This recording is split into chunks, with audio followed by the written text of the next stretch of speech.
Um, we've been having this discussion about the menthol ban that is proposed by the county legislators of Westchester County. And a couple of weeks ago, we had a forum in Mount Vernon um, to discuss it. And the question was, will the menthol ban be the new stop and frisk? And the moderator was Dr. Ben Chavis, civil rights leader, former NAACP president, and we had different law enforcement experts from conscious law enforcement, and with myself included. And since then, we're creating a conversation around the effects of the menthol ban, and that is bigger than just saying that we're going to pass this legislation because we are worried about Black people's health.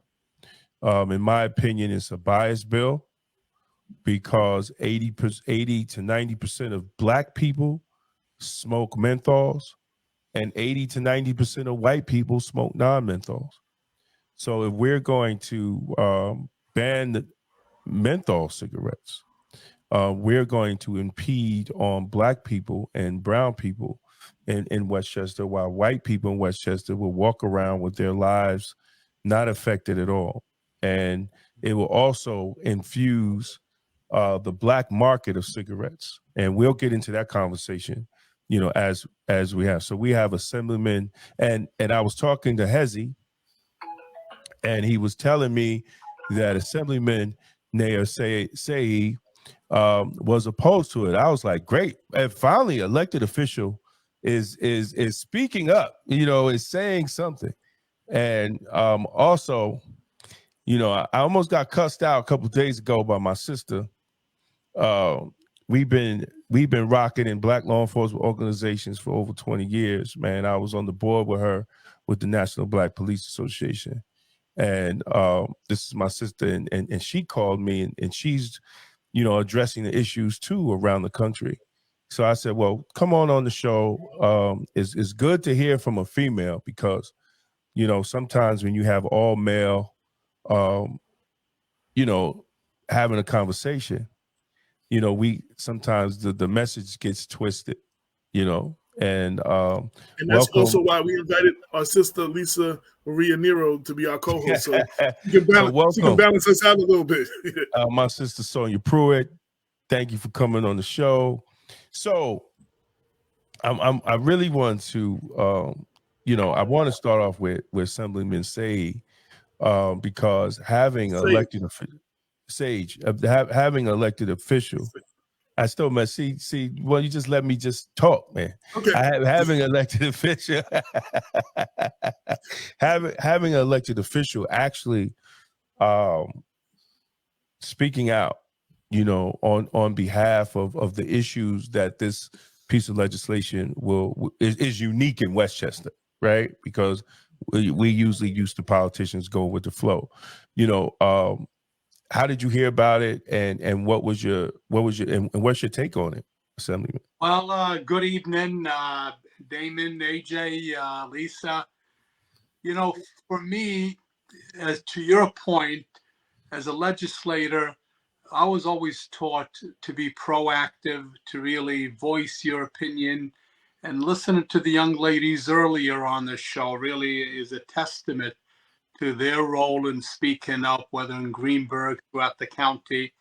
And for me as a state legislator, when the issue came to me, nearly about 3 weeks ago when I first became aware, I was a little bit surprised because this is an issue that's been before the New York State Senate and the Assembly. There's been extensive debates. It's been legislation that was proposed. It was listened to or reviewed in the Health Committee. And I took a strong stand along with many other legislators because our opinion is that we in New York State just approve cannabis. We approve marijuana. And then somebody throws a curveball and tells us we should put a ban on menthol flavored tobacco. And to me, I understand my community. To your point, Damon, you made it clear earlier, 80–90% of African Americans for years have smoked and are smoking menthol tobacco. Even beyond that, I'm an Arab American, and my community, a large number of Middle Easterners and South Asians rely heavily on a product called the hookah, and it's very popular. It uses flavored tobaccos and so forth. So when this issue came from the County Board of Legislators, I was really surprised and shocked. I said, if they followed what's happening in the state and the issues that from the state we're confronted with and are concerned about, the unfairness, the inequity in it, and for them to proceed was really surprising for me. I was proactive. I wrote a very strong letter to the chairperson of that committee, and I made sure we CC'd the letter in opposition, but very clearly explaining the facts and the circumstances and why my concerns in opposition to the entire members of the County Board of Legislators. And when I did that, I had a number of legislators that started to reach out to me, or when I ran into one legislator at the Westchester Black Women's Gala the other day, they said, we really appreciate your letter. You made us, hold back and put the brakes on this because, yes, we did approve cannabis. We did historically once have a ban, prohibition on alcohol where nobody can buy alcohol. Then we realized, hey, if they want to buy alcohol, let them buy alcohol. We have DWI laws, we have restrictions that I agree with, that you can't sell on certain times or certain properties, or you can't sell tobacco, or you can't sell cannabis next to a school, next to religious organizations. I'm all in favor of putting certain conditions as to who and what and how, but to come out and say, well, we're going to take away menthol products. First of all, you're right, Damon. It's going to start a black market. Anyone that knows how that works understands we then put legitimate businesses out of business, and we can't stop the flow of illegal products. And all you do is cause inequity. You pick the wrong product. You really insult communities all across, African Americans and Arab Americans and Southern Asians.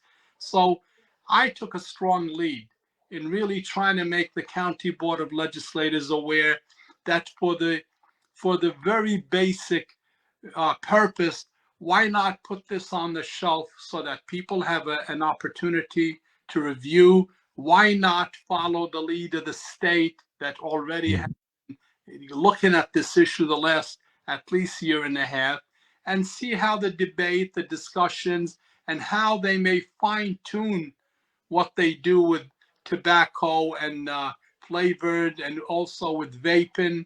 We're looking to ways to make sure sales are legitimate, to make sure that they should work with the industry to make sure that if there's X amount of nicotine, maybe bring it down and fine tune it so it's safer as a product. But to put a restriction, no. And you're right. To me, it looks racial. It looks wrong on every face of it, because to say that if you smoke regular tobacco, it's okay, but you can't smoke tobacco really doesn't make sense. Right. So I'm strongly opposed to it. I've made it my point to take a strong stand against it, and hopefully I begin to see some reaction from County Board of Legislative members that are beginning to say, hey, we need to look. Well, thank you, and that's great, Sonia. We talked, and you have told me that you have been addressing it in other states, and you also have been addressing the law enforcement aspect, and what have your experience as a law enforcement professional in dealing with this type of legislation? Yeah, I was sitting here writing down some notes, and just being frustrated all over again, Damon. You know, after our conversation, which we can't repeat here because, you know,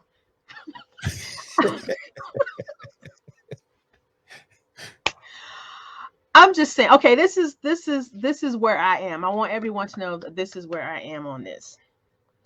If your concern is the state of health in the Black community, then why not ban all cigarettes? Right. It's like the argument is that the Black community has been targeted by tobacco companies. Well, so now we're going to target the Black community with some non-common sense legislation. This is not common sense. Common sense would have you know that if you ban menthol cigarettes, a couple of things are going to happen. People are not going to stop smoking. They're just going to smoke other cigarettes. And if they really, really need menthol cigarettes, they're going to get them off the Black market. I Right. told Damon this story about somebody in my family, who I will not name, who when I was a child would drive miles and miles to get cigarettes from another state because they didn't have the same taxes. It was cheaper. So they would buy lots of cartons of cigarettes and come back home and either give away or sell those cigarettes. That's like a Black market, right? Right. So Absolutely. what makes us think that Black market would not continue to grow and thrive? Prohibition, we know that doesn't work, right? They tried to prohibit alcohol, but what happened? Nothing, right? People were still drinking. You can't tell people that they cannot have something. All that's going to do is create another means for them to get what it is that they cannot have. All right.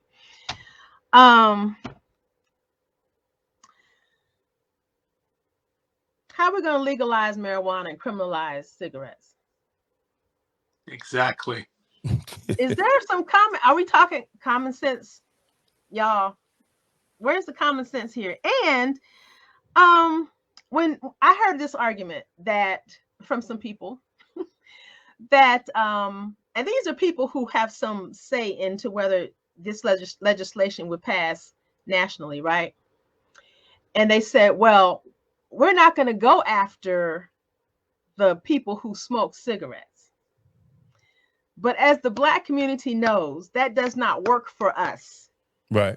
We can say Eric Garner. Did he deserve to die for selling loose cigarettes? That's a big no, right?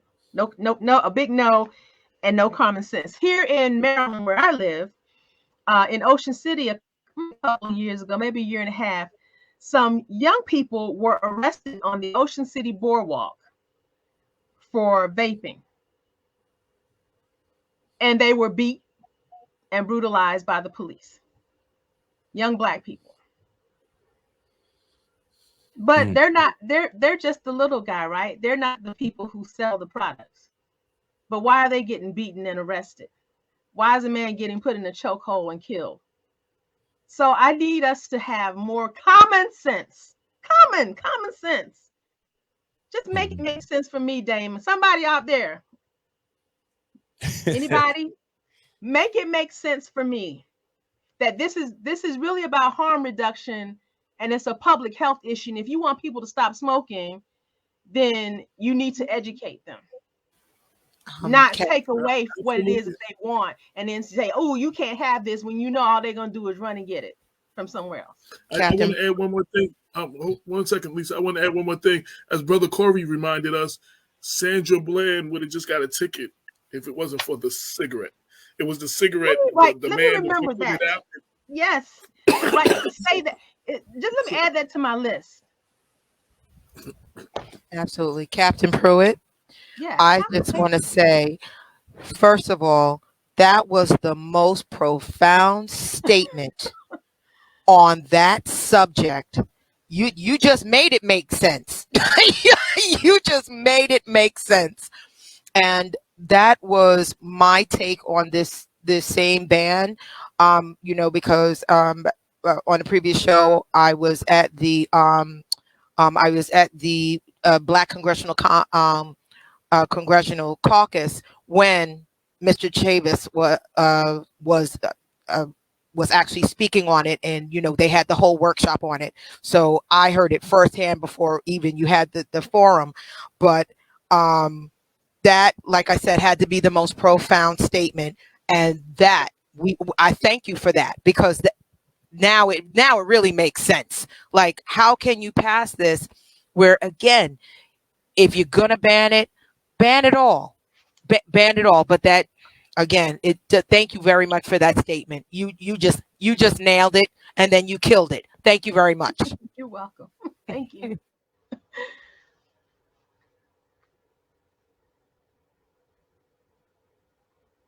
Oh, I'm sorry. I was wondering why my ring account wasn't working. So I want to say something, like, because when we talk about the black market, and I brought it up at the other interview with Dr. Philip Garnier. Garnier. Um, I don't know how to. because he said that the black market issue was not an issue, right? So that night I looked it up, and 60% of all New York State cigarettes sold are black market, and 80% of all New York City cigarettes sold is black market. So we already have, according to reports, we already have an issue. And for just Westchester County would be the only county in New York to ban menthol cigarettes. It's just going to feed the hunger and feed the industry that's already out of control, just by the numbers that are reported. Assemblyman, would you like to comment on that? No, you're right. I think, the discussion tonight really makes it clear. Listening to Sonia and Lisa, and the whole issue of the black market is such that, we know for sure, it's not some hypothetical. We know that whenever you put these restrictions, you put legitimate businesses out of business. So it's bad for the economy. It's bad for taxation. When these legitimate businesses sell products, they do so. There's the rules, there's regulations, there's restrictions, there's taxation. So I'm really surprised why government, would not learn from history. We know that whenever products were restricted, there was a black market. We know that although they may be dangers or health concerns, we took the lead in putting out messages through social media, through education, through awareness that tells individuals smoking can cause lung cancer. And I look at the data and I see over the last 40, 50 years, I see a big reduction in how many people smoke. I see a big reduction in people drinking alcohol and driving because there's stiff DWI restrictions and policies. So I see the awareness, the education working. So at this stage, there's no difference with alcohol, with cigarettes, with any products to put a ban. I encourage the educational process and the awareness to continue to tell us vaping certain things may be wrong. Menthol cigarettes, similar to regular cigarettes, may have a health concern, and less people would rely on it. But to come out and put a ban on part of smoking and not the other ban on the other major component is totally wrong. Assemblyman Sayegh, when we had our conversation with the doctor, he had stated that he didn't think that this legislation was biased. We respectfully disagreed with him. Good. But the one point that he brought up, what just brought me back to my remembrance, was when you just talked about it, when you talked about the education of it. And, and when we want to educate people on, the ills of smoking and everything, okay, fine. that's when we decided, again, going back to Captain's point, when she talked about, okay, why aren't we banning all cigarettes?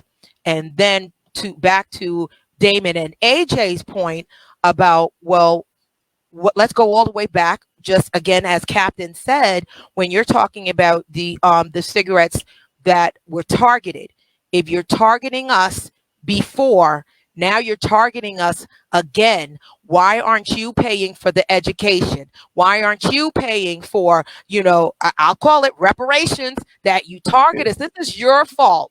You guys targeted us.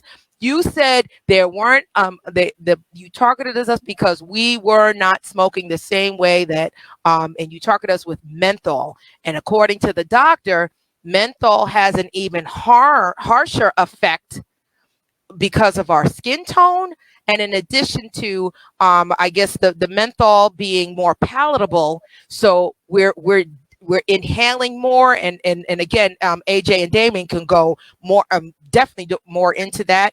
But just the fact is, we're looking at how the tobacco companies, where are they on this? Why aren't they being held responsible for this? Whether it's the education, whether it's to stop making them all together, where are they on this? So I agree with you, Assemblyman. It needs to be talked about, and it's not being brought up. What are the companies doing?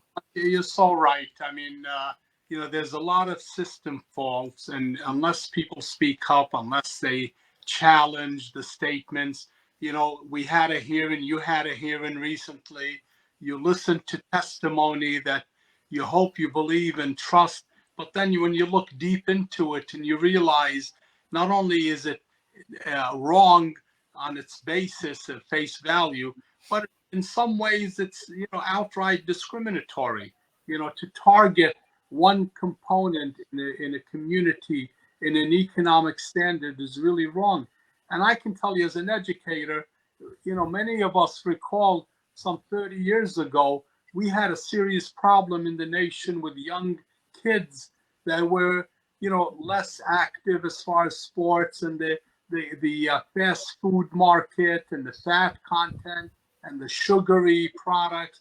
And we had obesity that was becoming almost a pandemic.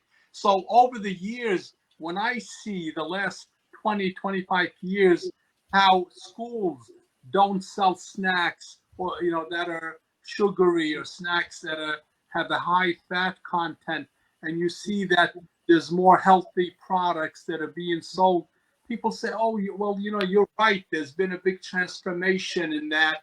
But it took people speaking up, it took legislation, it took parents speaking, board members making changes as to what a school district should have in a lunch program, and started to study the content.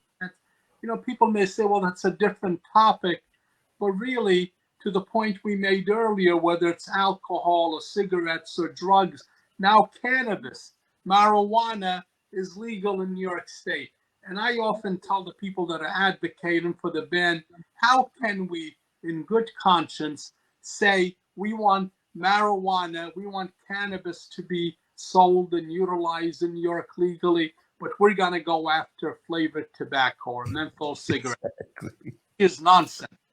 Exactly. And I want to add too, one of the things that bothered me about the ban was, so they're identifying that this is an addiction and that nicotine is an addictive nature. So they want to take it away from you cold turkey.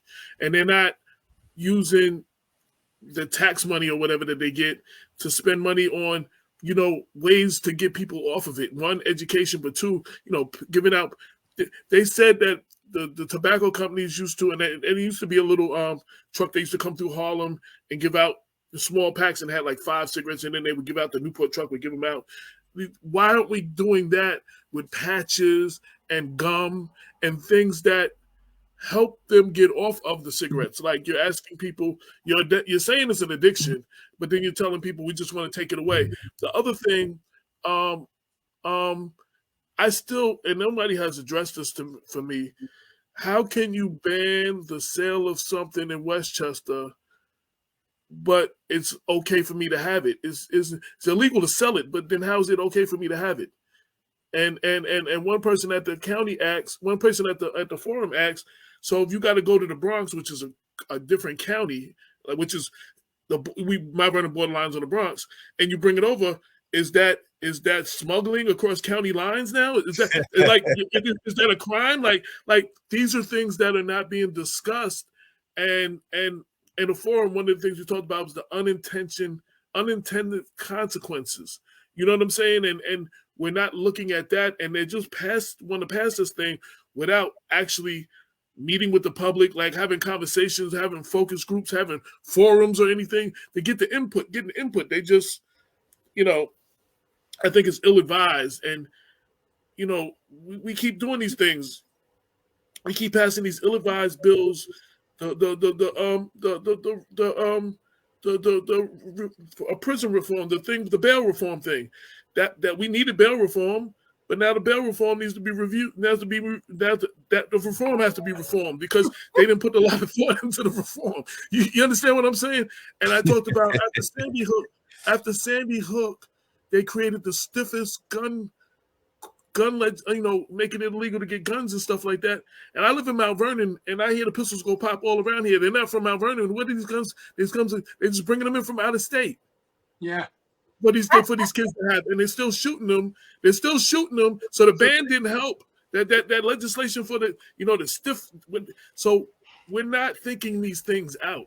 You know what I'm saying? And we're passing this, and then our community suffers the consequences that weren't intended. Well, allegedly weren't intended, because some of these things I think are designed to attack us. But allegedly weren't intended, so we'll just put it that way. But we still suffer from all of this legislation, and I think that they need to hear from that. AJ, just to jump on what you just said, do you remember the text that I sent you? I don't know how I came across it, but it said we're talking when you're going into the strictest gun control, and yet in Westchester County, Mount Vernon is still considered the most dangerous place to live in the county.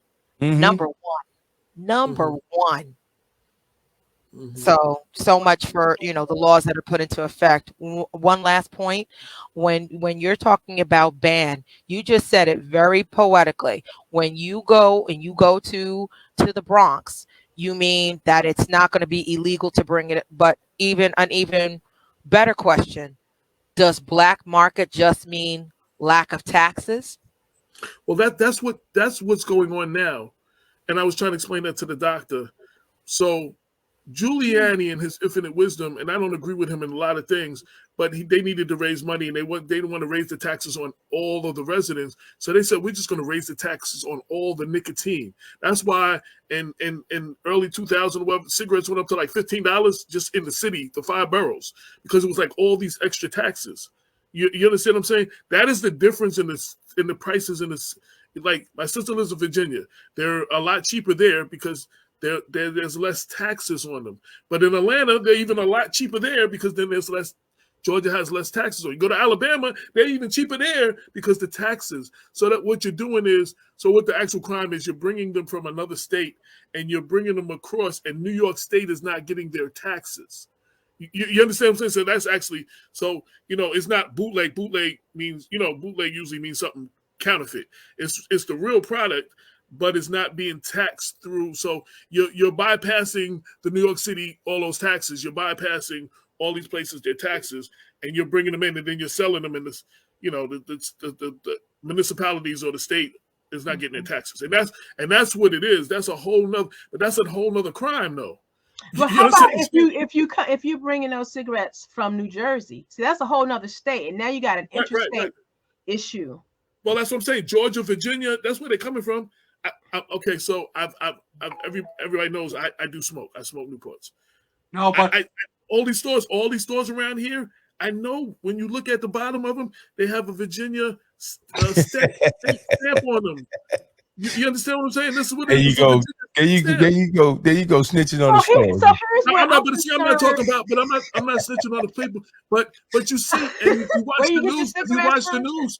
if you watch the news, they be catching these vans coming across the Jersey Bridge. They're full of cigarettes from down south. Like they be having big busts. This is on the news. Like I'm not. Yeah. And then all of a sudden, there's no cigarettes available in all the stores for like a good week or so. So my AJ, point is, yeah. So what you're saying and about the laws. Okay, let's say that this was to pass, and you change the laws on the book. Laws tend to be, and this is not shade against anyone in politics, sir. But laws tend to be written with a lot of words. They cover a lot of area. If you look, like when I was a police officer and I looked at the criminal law for the state of Maryland, it was a huge thick book. And then the Maryland traffic law had its own huge. So there's, all these words, which means that even though it may not be it's an unintended consequence if you write a law and you're thinking, well, this is not going to affect the small guy, the common man, the little woman. But there's going to be a way that a law enforcement officer with no good intentions, who might want to make a pretext stop on somebody smoking a menthol cigarette, it might allow that unintentionally. And that is what I am really concerned about that. Or pressured him to find out where he got it from because it's illegal to sell it. And when you say, I don't want to tell you, then what happens? Things start going downhill. True. Right. So you're creating more interaction with the police in the community. Again, it's a shame that after 8 years, almost 9 years, we still have to say this. We're not anti-police. All police are not bad. You know what I'm saying? But we all know that there are that percentage that they mean us no what they mean us no good. You know what I'm saying? They were at the Capitol on January 6th, and then they ran home and changed their clothes and went back to work. Right. Preach this. Right. And this and in 2022 they don't have to put hoods on no more. They just come straight out. Thanks to Donald Trump, but that's another story. But thanks to 45. Absolutely. Absolutely. That's a whole nother story. But we're not looking at these things like and the biggest thing is a Marlboro that's not a menthol cigarette has the same kind of filter looking thing that a Newport has. So if I'm on this corner, a kid is on the corner smoking a Marlboro, and you just want a reason to stop and mess with that person, you stop to make sure to see what they're smoking. That person's not even smoking a menthol, but it looks the same. You from driving up, you can't tell that he's smoking a non-menthol. You can't. It looks the same. Go ahead. Go ahead, Nathan.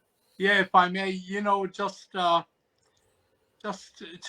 bring up another point, you would expect legislation, to realize that because they're charging a lot more taxation, when you get to a point where 80% of cigarettes that are sold are brought from the South because they're cheaper, it causes an economic imbalance even among business people. Many people over the years that I spoke to and said, well, you got caught for selling illegal cigarettes. Why would you do that?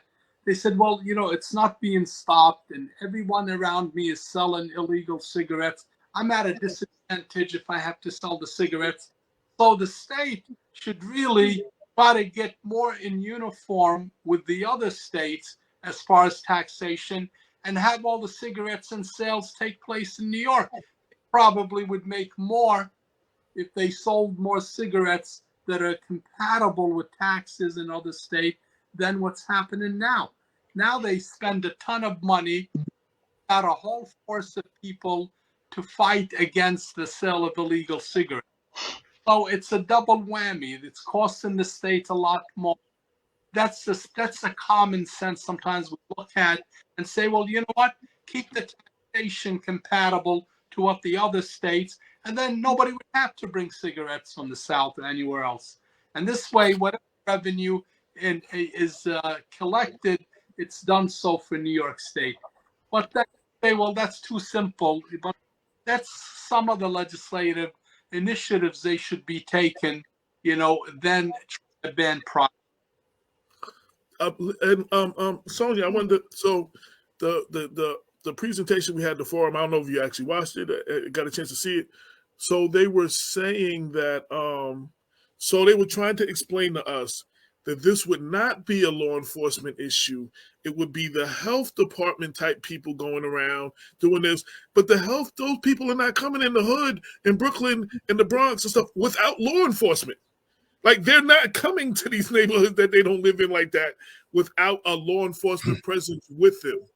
So you can put that on the paper that this is not a law enforcement issue. You can make these statements, but and you know, with your experience in law enforcement, I wanted you to speak on that part. Yeah, I think it depends on where you live, the locale, the jurisdiction. Across the country where these laws are being passed, they may make it an administrative violation of some sort, but it doesn't mean that the police aren't going to be called. Right. It doesn't mean that the police aren't going to ask questions. Right. Here's what I want to say before I forget. Remember the crime bill? Was it 1994? Yes. How many people in the Black community, how many Black politicians supported that? Mm-hmm. And what did it lead to? Mass incarceration. Mass incarceration. I haven't heard any of those people apologize for that, by the way. Everybody wants President Biden to apologize for his role in that.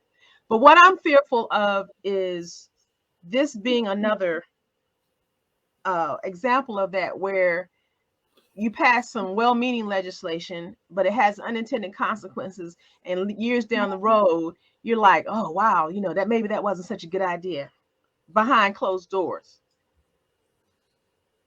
And so, yes, what you were saying about the police, sometimes I've been the police. So sometimes we peek our nose in places people don't expect us to, or we find a way to use what's on the books to our advantage. Again, I'm going to talk about pretextual stops.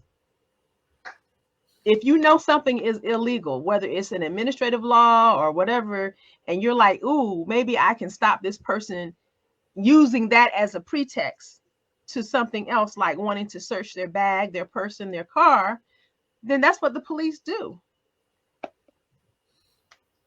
I just think it's ill-advised. Corey spoke to that a little bit. He said he didn't use the word pretextual to use, but he said, but like the Sandra Bland thing, the problem was the cigarette. But when they wrote it up, the charges had nothing to do with the cigarette. You understand what I'm saying? What Eric Garner would have been charged with would have had nothing to do with the cigarette. You understand what I'm saying? Right. Resisting arrest and governmental property or something, whatever, all those things, all those charges. So the cigarette was the reason. You understand what I'm saying? But the charges that come from that have nothing to do with the cigarette. Right. Yeah. So let's say they stop people who they think has a whole bunch of cigarette cartons of black market cigarettes. Mm-hmm. Maybe the stop will be perfectly legal, but that's not really what they want. And again, the snowball rolling down the hill. Why are you stopping us? I want to search your van for what? I smell menthol cigarettes. We want to take it's just. I have the pleasure, thanks to Damon, to being around a lot of y'all in law enforcement. and one of the things I've learned from a non-person not in law enforcement is you do the stop and then you justify it later. I didn't. No, not you, but a lot of that goes on. And sometimes it does happen. You do find things to justify it later. You know what I'm saying? Sometimes it's real. AJ, yeah. That is real. I probably get a hate email or two this week for saying it, but that is real. I've seen it happen. I've complained about it. It is real. And the officers who are perpetrating that fraud don't have a care for the community like we do. Right. So, case of point, here in Westchester, and this has nothing to do with this, here in Westchester, and I talked to other law enforcement people who have told me this, and the killing of Kenneth Chamberlain, because of the building and the address he lived in, they were certain once they broke down the door, they would find something inside to justify their actions. There's Right. some criminal activity would have been going on in it because of the address of that building. They would, and I'm not. This is from other people in law enforcement who won't put their name out there. You know what I'm saying? That work in these departments, and they explain that to me. It's just like Freddie Gray, but it's even more like this. It's more like when you hear a police officer say, and I've heard this more than once, said to me in a conversation, Black people smoke the most marijuana. That's what y'all do. I had a Black man say that to me, a Black law enforcer. Well, we smoke. No, that's not how that works. But if you think that, and then you go walking up to a car and you can use the fact that you smelled marijuana in order to get into the car, whether you smell. More officers are K9 than I ever thought would be possible. They got some of the greatest noses. Everybody smelling. I never smelled that much marijuana walking up to a car. But anyway, they smell marijuana. They get to search, pull you out of the car, do all this stuff. So what would prevent an officer from saying, I smell menthol cigarette? I mean, we don't know, do we? Right. And what does a menthol cigarette smell like as opposed to a regular cigarette? I mean, I'd like them to explain that to me. Go ahead, Damon. Go ahead. So I'm reading the op-ed. Why Westchester County should ban flavored cigarettes. And I mean, this is on the 21st. This is written on the 21st. So she's ready. And this is by our sister Jewel Williams Johnson and Philip Gardner. Dr. Right? Philip. Right? He doesn't say doctor on here though. But also I was informed that he's not a medical doctor. So I didn't know that. I didn't know that before he did the interview. But there's some points in here that is kind of misleading. All right. So to the point that it says that the pushback is part of a playbook of big tobacco. Right. And that we're allowing it to kill more Black people. See, this is why I told legislator Chris Johnson that this might be brought up in court because you are specifically continue the rhetoric that you're doing it to save Black people's lives, but you're doing it as Sister Lisa said this is a microaggression piece of legislation, and to the fact that we are fear mongering, capitalizing on the very real concerns about targeting of communities of color by police to preserve the ability of the tobacco companies to just keep doing that.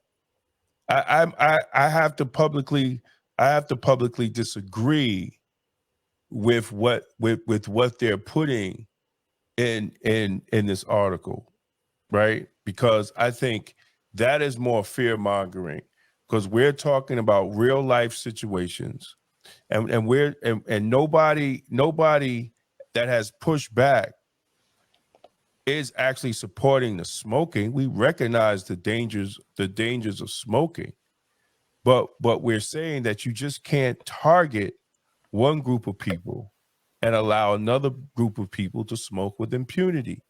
And if you're really about Black people's health, then take the tax revenue that because the county just on menthol, they're going to lose like $1.9 million. So why don't we take the tax money of all cigarette sales in Westchester, and the first thing is help Mount Vernon get a full functioning hospital. You got to see 90,000 people, and it doesn't even have a trauma center. People from Mount Vernon can't even have a baby in the city, right? They got to go to other hospitals to go to a maternity ward.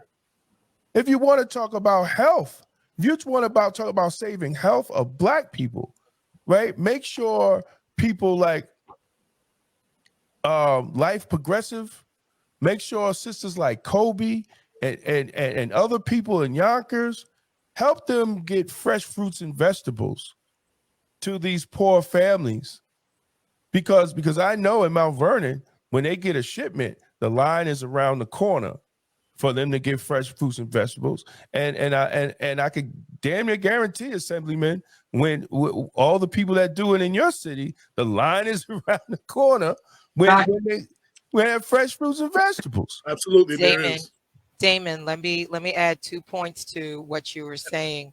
The first point, when you were just talking about Mount Vernon Hospital, that is one actually of Mayor Patterson Howard's initiatives, is addressing the medical disparities that are in Westchester County, and especially in Mount Vernon.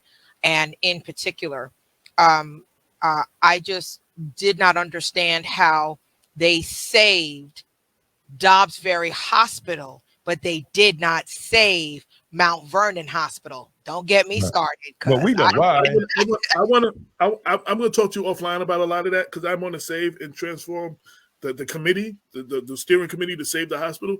But I do want to take the opportunity for a few seconds to present it to Assemblyman Sayegh, because Chris and them say, "Oh, it's a state issue. You're a state elected official."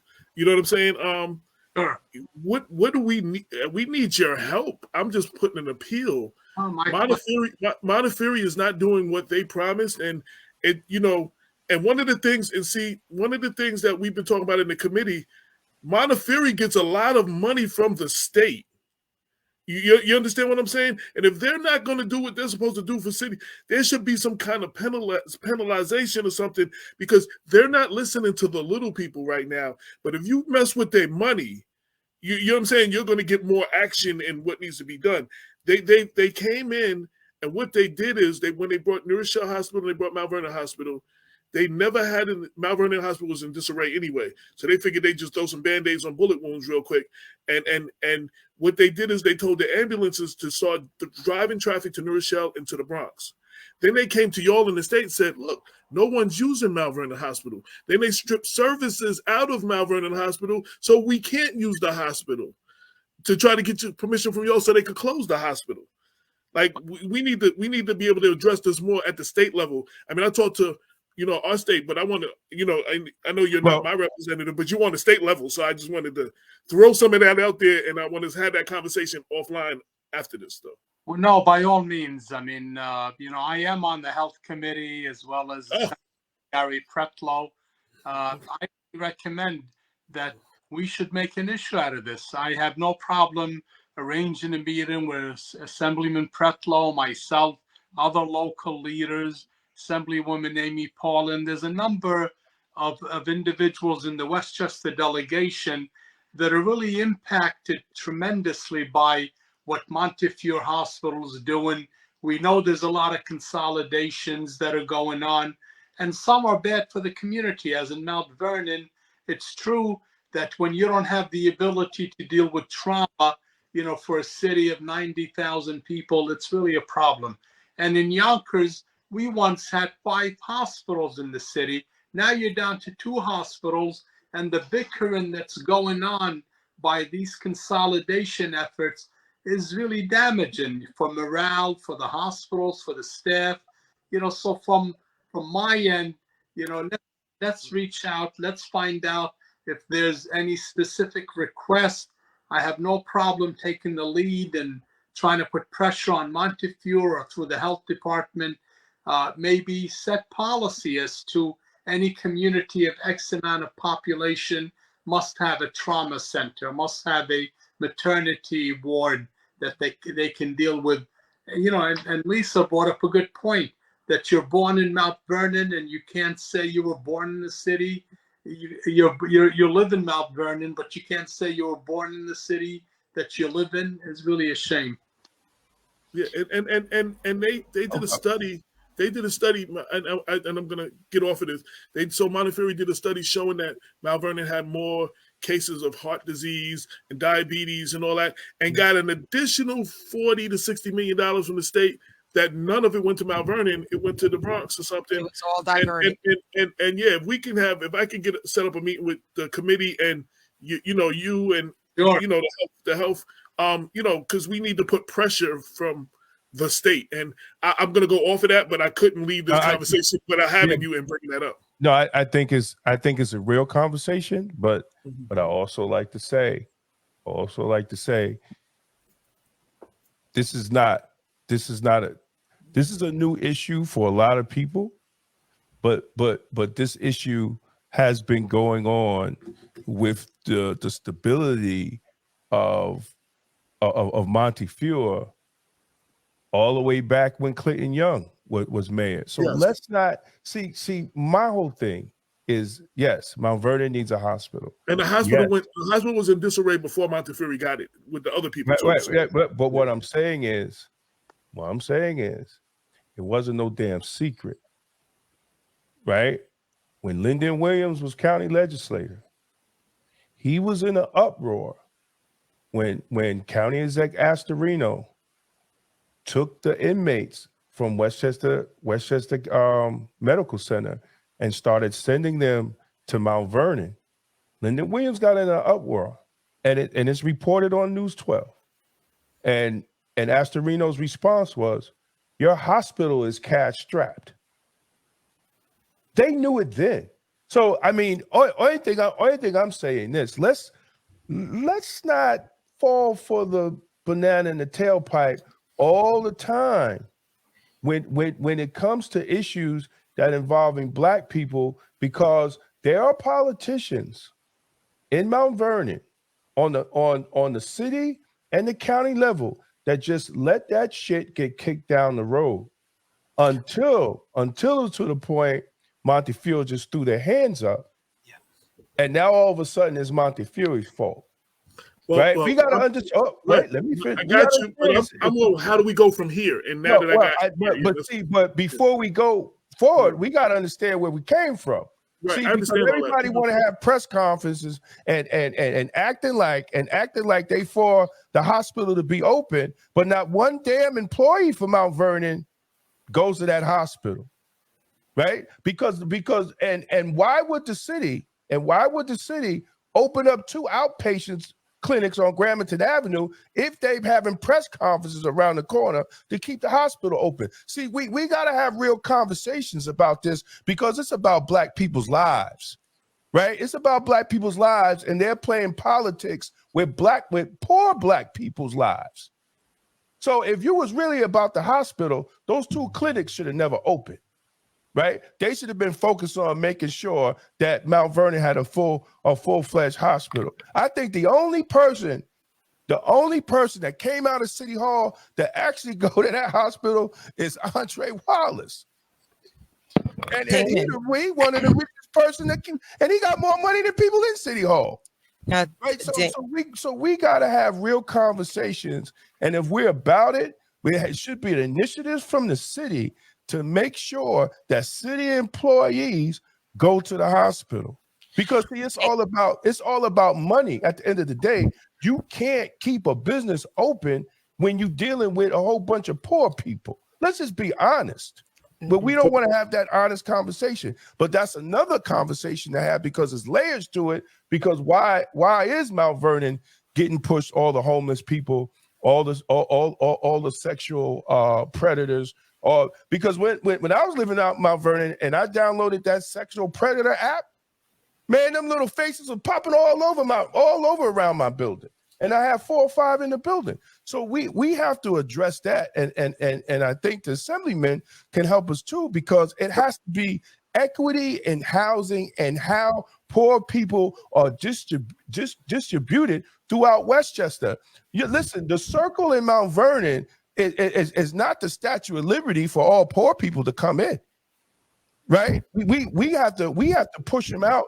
And they had that lawsuit, right? That Mount Vernon was segregated, But the people in Mount Vernon don't want to stand up and say, well, if there's a lawsuit that says we are segregated against, that black and poor people was purposely put in our city, then we want to have a lawsuit to have reparations because we need the finances. And the problem with Mount Vernon is finances.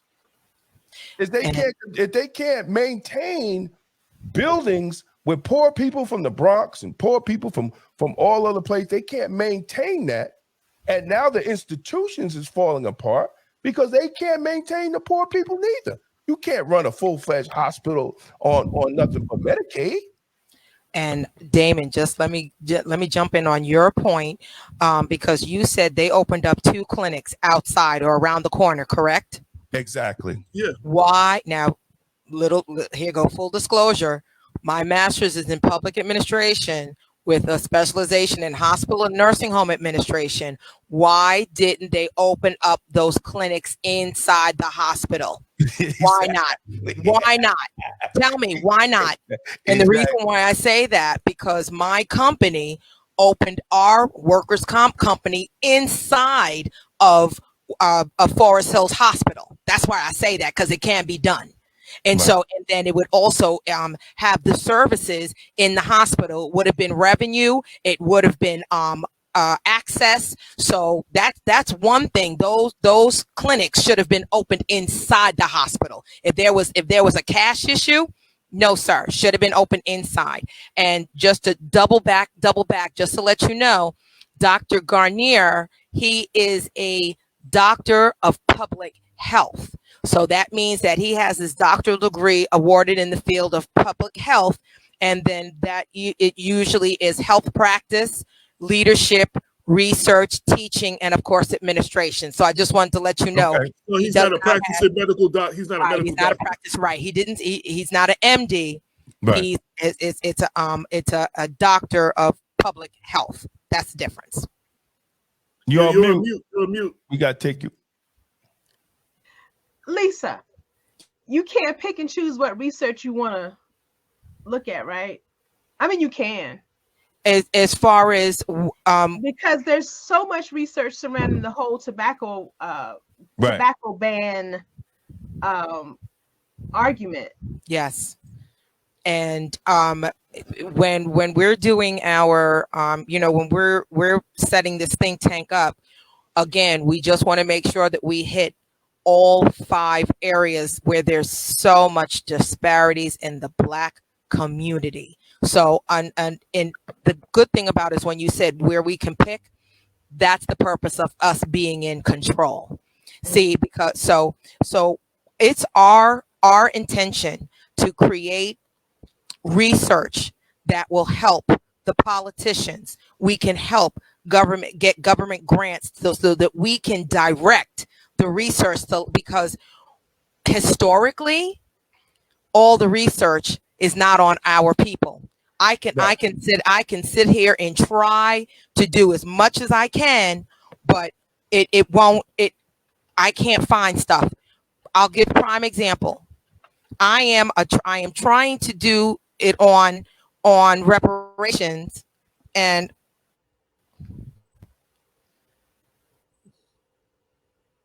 where'd you go, Lisa? Did she freeze? She might have. Her light went out and it just came back on. So I think she froze for a minute. Yeah, but I agree with you 100%, Damon. And I was utilizing the opportunity of having the Assemblyman on about having this conversation, because we need to broaden this conversation beyond just some of the Mount Vernon politicians. Because I'm gonna tell you, if they don't have services in Mount Vernon, these other hospitals in neighboring cities like yours, they are going to be overwhelmed with people coming there, and y'all can barely handle it. You lost a couple of hospitals. Y'all can't afford everybody going to your hospitals, and it's going to affect all the other hospitals, around. So it will put a strain on those hospitals, because we have this thing in Westchester. Oh, that's Mount Vernon. That's not my problem. That's Greenberg. That's not my problem. Oh, that's just Yonkers. That's not my. It eventually it is. Right. Lisa, Lisa's back. I think we really have to be connected right? Especially as people of color, we have to be connected to understand that nothing in the 43 municipalities happen in a vacuum.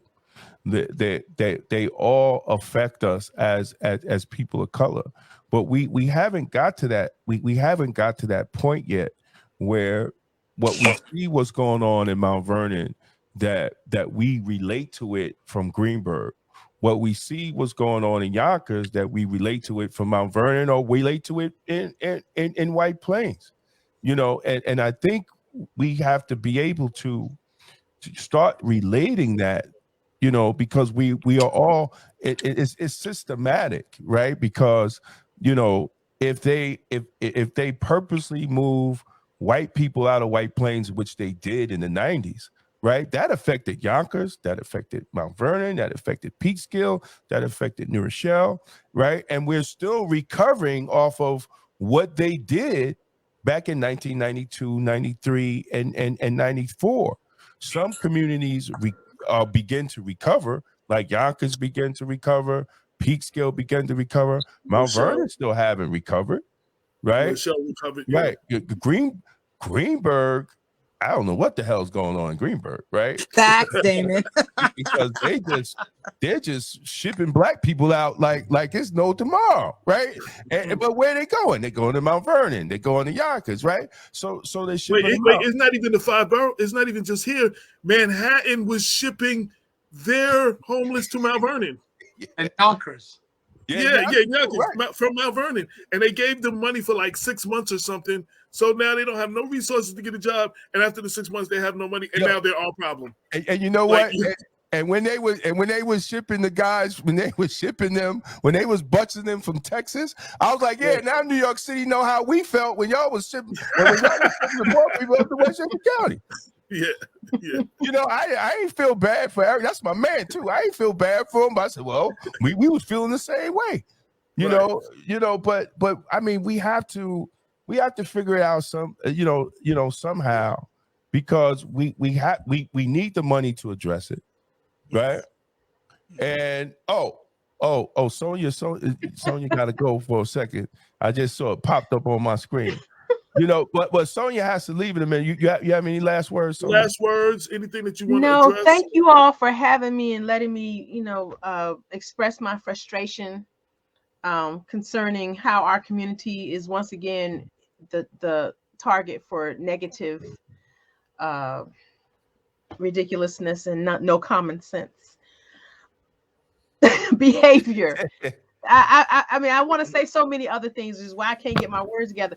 But thank you for having me on this show. Let me know when I can come back and we can chop it up again. Thank you, Lisa, AJ.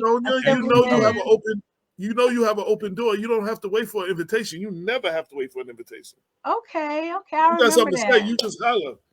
Okay. I appreciate y'all for that. Thank you, Damon. All right, sis. Have a good night.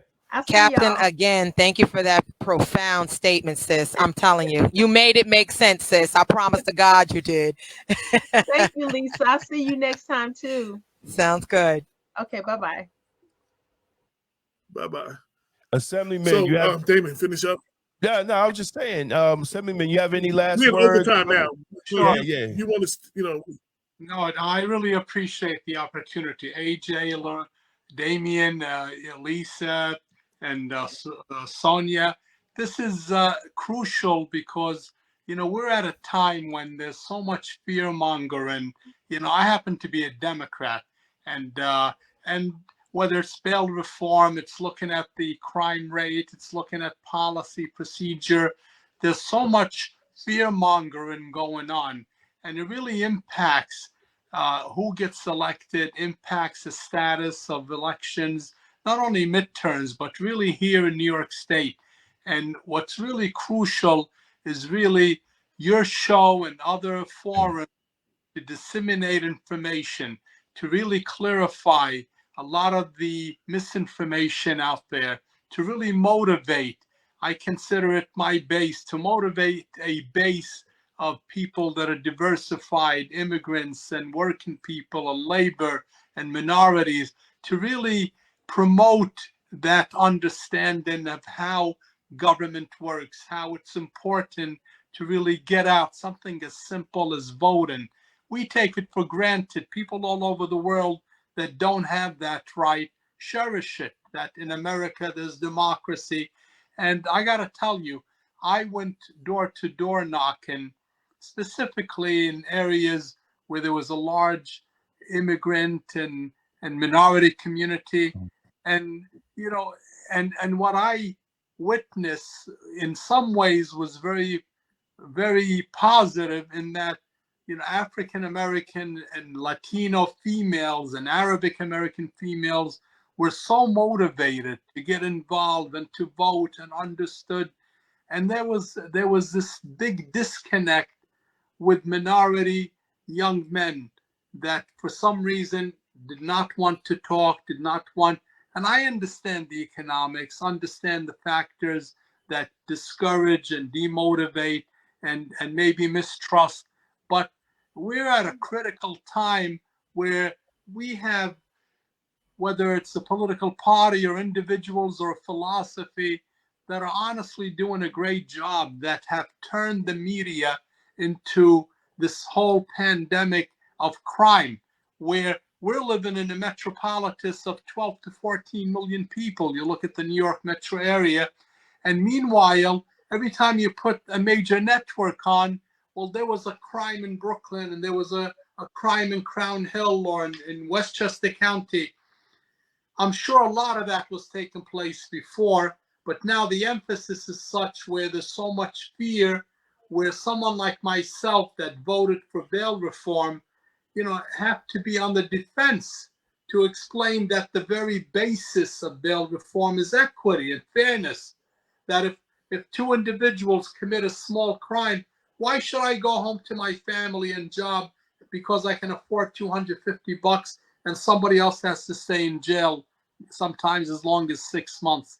So, but people don't understand, and we need to continue to educate and inform. But you got 2 weeks to go before early voting starts, even less than that, a week to go, 2 weeks before the election. We got to continue to hammer out and really get our base to recognize how crucial it is this year, honestly, more than I've seen in years, to get out and vote, because the trend is such where it could be dangerous. And, I want to let you know. I just want to let you know you have an open door. You know, Absolutely. we've had this conversation before. You have an open door when you need to address, when you need to get the message out, when you want to come on here and talk about a topic. I mean, we have each other's cell numbers. All you gotta do is text me. You know what I'm saying? You have an open door to utilize us when you need to get a message out in the paper or whatever. Please utilize us. Absolutely, absolutely. And we want to thank you, because I text you last minute, right? You know, and you responded and you came on the show, and we really appreciate that you took time out of your Sunday to spend time with us. Yonkers guy most of my life, you know, Yonkers public schools, educated, a school principal for many years, school board president. But for me, you know, I always say, earn your life living, you earn your career. And then if you're interested in helping, you get into politics. So many people these days are making politics their career. With, oh, I'm a politician, I got to find a paper. And that's what we're dealing with. We're dealing with people that really don't understand what it is, you know, to live and what it is to expect and deserve a quality of life, and what impacts families, what impacts schools. I went up to Albany in 2018 because I felt there was inequity in the way they funded public education. They were telling us, well, kids in Yonkers get 50 cents on a dollar, when kids in Buffalo and Rochester and Syracuse. I said, why is that? Well, you're in Westchester County. I said, yeah, but 75% of our kids are on free and reduced lunch. So where's the correlation between the wealth of Westchester and what you give kids? The kids, 75% English language learners, special. But when you give them 50 cents on a dollar, you start cutting music and art and sport and library, support services, and you start having one guidance counselor for 1,200 kids. So I tell people all the time when they deal with crime, you got to go to the source of that. You know, That's right. what happened in public education? What happened with mental health services? Exactly. Services, what fact that you got to resolve. And you know, so the message out there is take this election serious. You know, anybody that you work with, family, friends, you know, this is crucial because honestly, we're on the verge of allowing the fear mongers to really take control of our destiny. We got to be careful about that.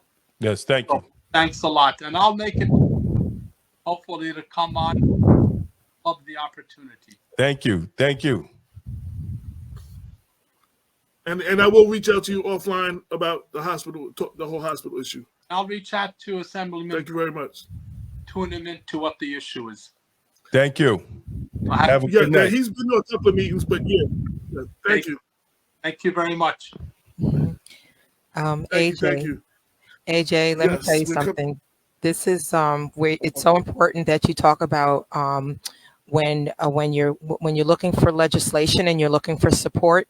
This is where these letters of support and these letters of opposition become very, very important. And a lot of people don't know about them and they don't know how to speak up, but that's how you have to do it. So a lot of people don't know about that process. So thank you so much for even having this platform because it's so informative and you're giving, you know, people information that they did not have. So again, I thank you from the bottom of our heart and inviting me. So, you know, thank you. And like I said, there's just so many issues that you guys are just bringing to light. And I so appreciate being a part of it. Thank you.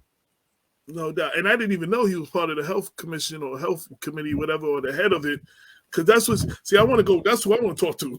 That's what I want to talk to them, not just the local people that represent me. But I want to talk to that whole, and if he's, so I want to make that happen. Yeah, but we have to, I mean, like, you know, I wrote 3 pieces on it, racism by zip code, and really discussing the healthcare system in Mount Vernon and overall, and overall with Black people, you know, and there's a lot of issues that Westchester have dropped the ball. Right. And but we really have to have these honest conversations and be serious about it. You know, listen, we got to speak on it. And because if people I just don't like using Black people to justify action, right? When there's other prevalent issues that can be addressed, you know, that can be more beneficial. Because if you have legislations like the menthol ban, it's too many uncertainties, you know, that they refuse to address. You just can't tell me. I was emailed the minutes of the health department or whoever from the health department. They don't know what the hell is going on, right? They don't know how this enforcement will look like, right? And I'm writing a letter to Latimer. I'll be mailing it out today. How can you say that law enforcement it will not be involved or there won't be unintended consequences when you didn't talk to the district attorney, Mimi Roker? You didn't talk to the Chiefs Association of Westchester County. You didn't even talk to ATF, Alcohol, Tobacco, and Firearms. You did not even have them testify. From what you said, they didn't even talk to the health department. So, well, they just talked to the health department. But if you read the minutes or if you watch it, they don't even like it. It wasn't concrete on how they would do it, right? Amen. Because there's no way you can make it the sale of it illegal and not the possession of something that you can't sell.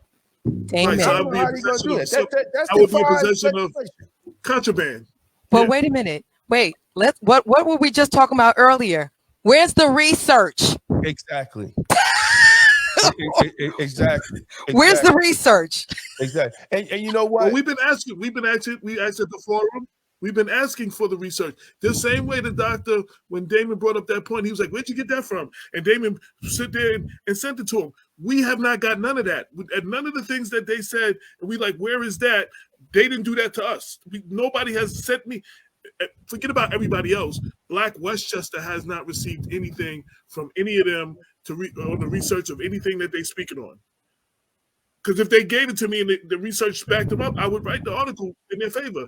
They have not said there's no reason. I'm not seeing research. And we have not been provided any research. No. And there's got to be a reason for that. And this is not and this is not fear mongering. You know, I think and I'm saying it out of love.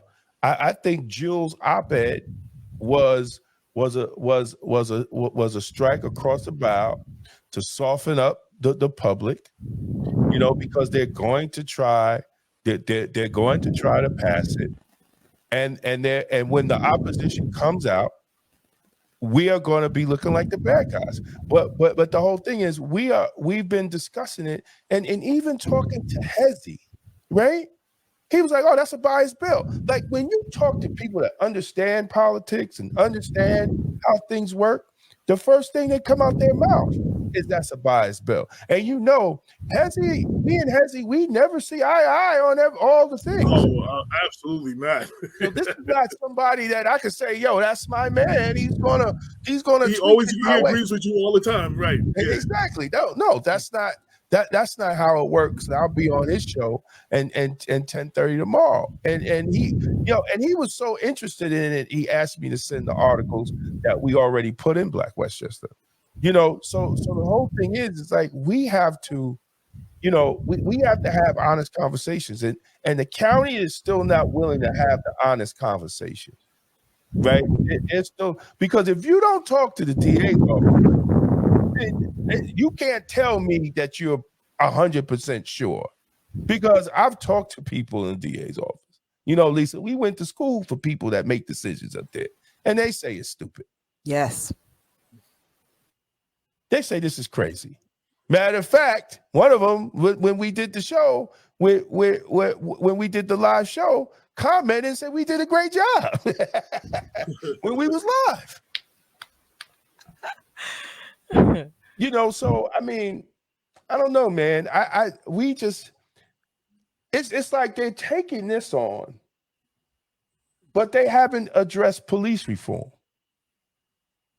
Right? Police reform is a health issue of Black people. Right? We've been killed by police. But for them to put so much effort in this and not put so much effort in the recommendations for police reform is astounding. You know, and it makes me question what are we doing? You know, why so much? If you're talking about, if your goal is for Black people's health, why is it such a emergency to do it, even without taking the necessary steps? And if you listen to law enforcement and then say, you know what, we're going to cover all bases, we're going to bring the DA's office, bring the chief's office, bring alcohol, tobacco, and firearms in. You know, that none of them has testified. It's just people that are for it and just people that are against it. But these agencies that are pointing out that might be affected, they're not talking to them.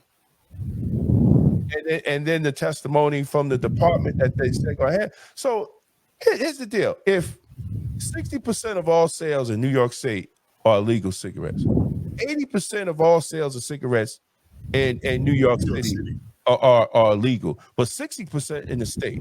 New York is the #1 illegal selling state in America, right? And California is #2, and they got the menthol ban on the ballot, right? The that's what he said. That's what he was talking about. We did it in California. Yeah, but they're the #2 illegal selling state, right? So you're not gonna. So it's no way you're not gonna say that the market is going to be affected when you've been in New York. You're going to increase it. And if they can't keep, and if it's that large in New York City, they're not going to be able to keep them out because the demand is just going to be greater. So sooner or later, if you don't pay on the front end, you're going to pay on the back end because you're still going to have to pay taxes, overtime, more ATF, more whatever units that you have. All that's going to be on the back end, and more black folks going to jail. You're going to pay it on the back end, right? Because the numbers are showing it's going to grow. You know, and you just can't say, well, it's illegal anyway, so what? You could, so what? But you're going to be feeding the monster. You don't even care about feeding the monster. You don't care about the consequences. You just want to say that you passed something that allegedly is going to save black people. But we still got obesity, we still got heart disease, we still got high blood pressure, we still got diabetes, we still got high cholesterol, and we still got fast food restaurants all through our communities that's giving our kids ADHD. But nobody wants to talk about that. You know, nobody wants to talk about that. So I don't know, man. You know, I mean, sooner or later, black people, you know, is going to have to stop accepting symbolic pieces of legislation that don't help the black community at all. And we're going to have to start putting people in office that's going about to be the rise of black people. And if we're not going to do that, then we're just gonna be going around in a circle. And then